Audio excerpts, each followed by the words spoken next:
उनके प्राण श्वास से वशिष्ठ ऋषि का जन्म हुआ, और इसी प्रकार के उनके अंगूठे से दक्ष प्रजापति और गोद से देव ऋषि नारद जी का जन्म हुआ।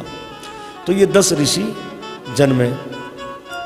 इस तरह से ब्रह्मा जी के हृदय से धर्म पैदा हुए, पीठ से अधर्म पैदा हुआ, छाया से करदम ऋषि और ब्रह्मा जी के श्वास से सरस्वती का जन्म हो गया। इसी तरह से ब्रह्मा जी जो है अपनी कन्या सरस्वती पर मोहित हो गए।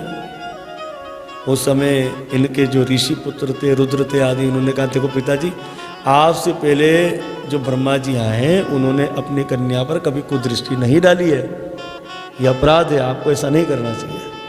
तो ब्रह्मा जी लज्जित हो गए और ब्रह्मा जी ने उस शरीर का त्याग कर दिया। उससे अंधेरा पैदा हुआ, और जब अंधेरा पैदा हुआ तो उस अंधेरे को यक्ष राक्षसों ने अपनी पत्नी बना लिया। इसलिए ये जो है यक्ष राक्षस जो है इनकी ताकत अंधेरे में बढ़ जाती हैगी, तो ये हमें शिक्षा लेनी चाहिएगी। तो इस तरह से जो है वो अब ब्रह्मा जी ने एक सत्वगुण शरीर धारण किया, और जब सत्वगुण शरीर धारण किया उस समय ब्रह्मा जी बड़े शांत भाव में बैठे थे। उस समय ब्रह्मा जी के दाएं अंग से मनु जी महाराज और बाएं अंग से देवी शत्रुरूपा का जन्म हो गया। ये सारे कमल के फूल पर पैदा हो रहे हैं। तो मनु और देवी शत्रुरूपा ने ब्रह्मा जी के चरणों में प्रणाम किया। तो मनु महाराज जी ने कहा पिताजी अब आज्ञा दीजिए, मैं क्या करूं? तो ब्रह्मा जी ने कहा देखो अब तुम मिथुन धर्म से, क्योंकि अब पुरुष स्त्री को गर्भ धारण करवाएगा और स्त्री बच्चों को जन्म देगी। तो देवी शत्रुरूपा हुई, तो गर्भ धारण करवाना। तो ये लोग जल के ऊपर थे, मनु महाराज इनकी पत्नी शत्रुरूपा। अब ये उड़ते हुए जब कमल के फूल से नीचे आए तो नीचे पानी ही पानी पड़ा था, बहुत पानी था। तो मनु महाराज और देवी शत्रुरूपा पुनः ब्रह्मा जी के पास गए। मनु महाराज जी ने प्रणाम किया, बोले पितामह हम आपकी आज्ञा से संतानों को पैदा करेंगे, पर हम क्या पानी पर बच्चों को पैदा करेंगे? आप हमें भूमि तो दीजिए। तो ब्रह्मा जी ने कहा क्या भूमि तुम्हें मिली नहीं? बोले नहीं। तो उस वक्त ये हुआ कि ब्रह्मा जी भूमि की चिंता में आसन लगाए और जगन्नाथ भगवान श्री हरि का ध्यान करने लगे। उस समय ध्यान करते हुए ब्रह्मा जी को छींक आई, और जैसे ही ब्रह्मा जी को छींक आई तो ब्रह्मा जी के नाक के छिद्र से राय के दाने के आकार का एक कीड़ा निकला, और देखते ही देखते क्षण भर में विराट रूप धारण कर लिया, बड़े हो गए। ब्रह्मा जी चिंता में पड़ गए, ये क्षण भर में कौन इतना बड़ा हो गया?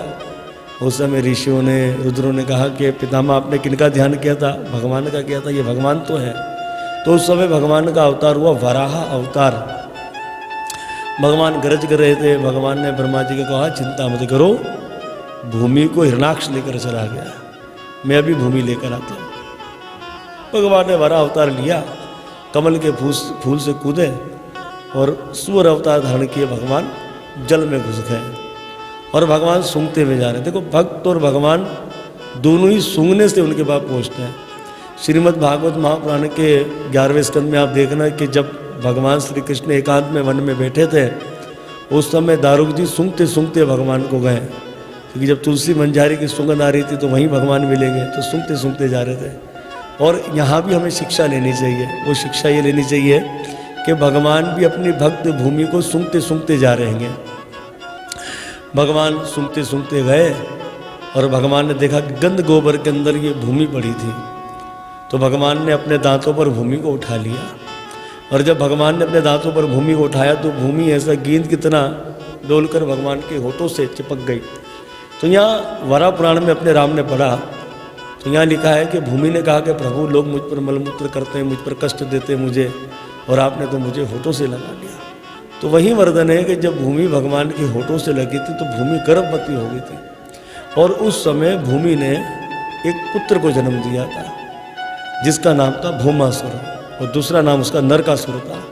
तो भौमासुर को उत्पन्न किया था, ये वर्णन आता है वरा पुराण के अंदर। और हमें आगे भागवत महापुराण के 10वें स्कंद में और भी सुनने को इसके विषय में मिलेगा। इस तरह से भूमि भगवान से, वरा पुराण का आरंभ ऐसा होता है कि भूमि भगवान दांतों पे लिए आ रहे हैं और भूमि भगवान से प्रश्न कर रही है। तो इस तरह से भगवान ने वराह अवतार लिया और भगवान ने जो है वो हिरणाक्ष को मार दिया।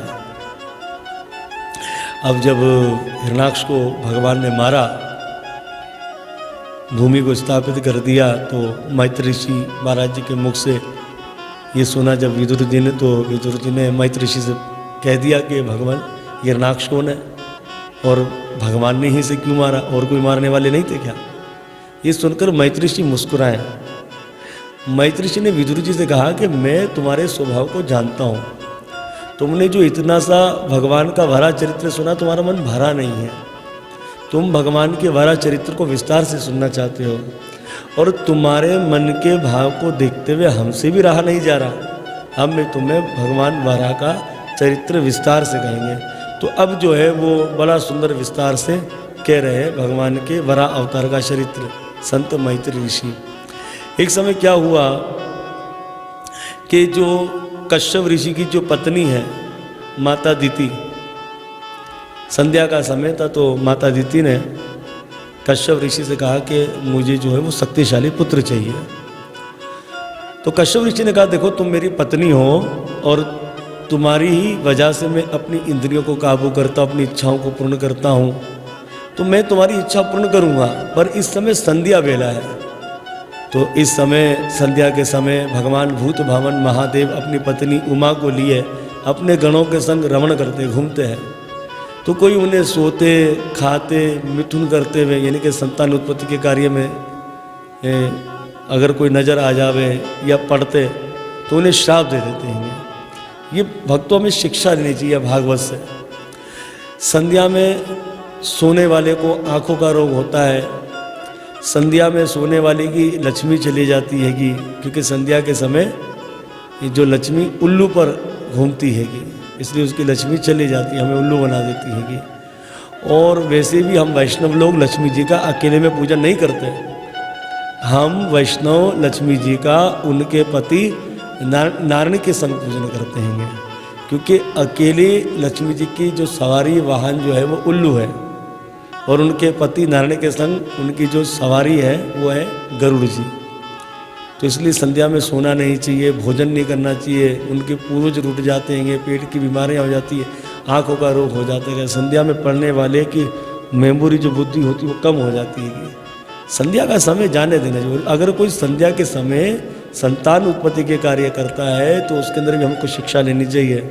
बच्चों का राक्षस स्वभाव होगा, तो संध्या के समय हमें इन चीज़ों से परहेज करना चाहिए।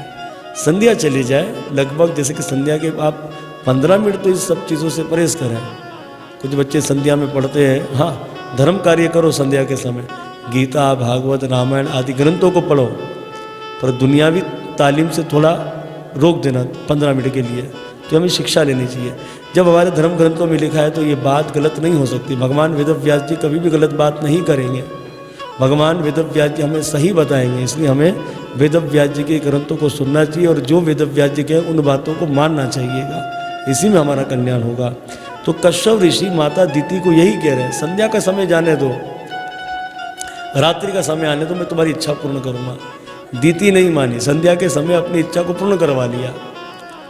अब जब इच्छा पूर्ण करवा ली तो कश्यप ऋषि ने कहा कि तुमने तो अपने बहनोई महादेव के चरणों में अपराध किया, अपने पति के चरणों में अपराध किया, इसलिए तुम्हारे गर्भ से 2 राक्षसों का जन्म होगा जो देवताओं को सताएंगे, ऋषियों को सताएंगे। ये सुनकर दीति रोने लगी और रोते रोते दीति ने कहा कि मैंने अपने स्वामी जी के चरणों में अपराध किया, महादेव के चरणों में अपराध किया, मुझे बहुत दुख है। तो जब अपने किए पे पछतावा कर रही थी उस समय कश्यप ऋषि ने कहा देख तू अपने किए पे शर्मिंदा है, तेरे गर्भ से 2 राक्षसों का तो जन्म होगा, पर तेरे इन्हीं 2 राक्षसों से एक के यहाँ परम भक्त का जन्म होगा और जिसकी कृति त्रिलोक में होगी, तो वो हुए श्री प्रहलाद महाराज जी।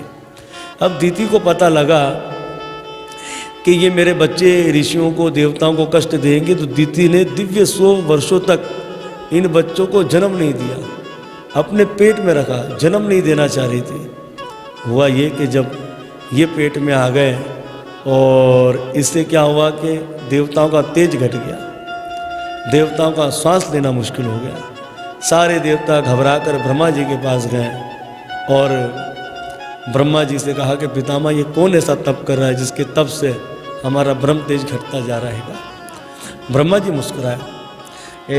ब्रह्मा जी ने कहा, हे देवताओं चिंता मत करो, ये बैंकुट के द्वारपाल हैं जय और विजय, ये दीति के गर्भ में चले गए और इन्हीं के कारण जो है ये आप सबका जो तेज घट रहा है। देवताओं ने सुना कि बैंकुट के द्वारपाल जो कि राक्षस योनि में नीचे चले गए हैं, ये सुनकर देवता तो हैरान हो गए, भाई बैंकुट के द्वारपाल कैसे राक्षस बन सकते हैं। तो अब श्री ब्रह्मा जी बड़ा सुंदर कहते हैं। ब्रह्मा जी कहते हैं कि एक दिन की बात थी कि मैं अपने पुत्र 4 कुमारों को भगवान की कथा सुना रहा था और कथा सुनाते समय हमने बैंकुट की तारीफ कर दी और जब बैंकुट की तारीफ करी तो मेरे बच्चों ने कहा कि अब हम तो बैंकुट में जाएंगे। तब ये 4 कुमार जब बैंकुट की पहली दूसरी 6 सीढ़ी पर चढ़ गए और 7वीं सीढ़ी पर गए तो उस समय हुआ ये कि जय विजय जो बैंकुट के द्वारपाल थे उन्होंने इनका रास्ता रोक दिया। बोले भाई कहाँ जा रहे हो? बोले भाई हमें तो भगवान का दर्शन करना है। तो उस समय जय विजय ने कहा कि तुम भगवान का दर्शन तो नहीं कर सकते हैं, तुम्हें कपड़े फेंकने का तो ढंग ही नहीं, तुम भगवान का दर्शन करोगे। तो जब क्रोधित होकर जय विजय ने कहा तो 4 कुमारों ने श्राप दे दिया कि तुम बैंकुट में रहते हुए तुम्हारे अंदर राक्षसी भाव जागृत हो गया है।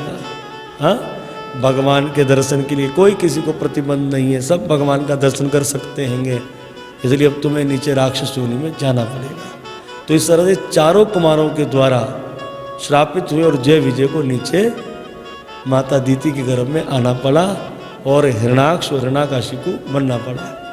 इसी तरह से जब मैं रामचरितमानस को पढ़ रहा था तो उस समय भगवान के अवतार के कई कारण बताए गए हैं। उसमें एक कारण ये भी बताया गया है कि एक दिन की बात है कि लक्ष्मी जी भगवान के चरण दबा रही थी और क्योंकि लक्ष्मी जी भगवान के चरण जोर से नहीं दबाती, ऐसे हल्का सा बस इशारा करती है और जैसे जोर से दबावे तो भगवान ऐसे हिले जाते थे।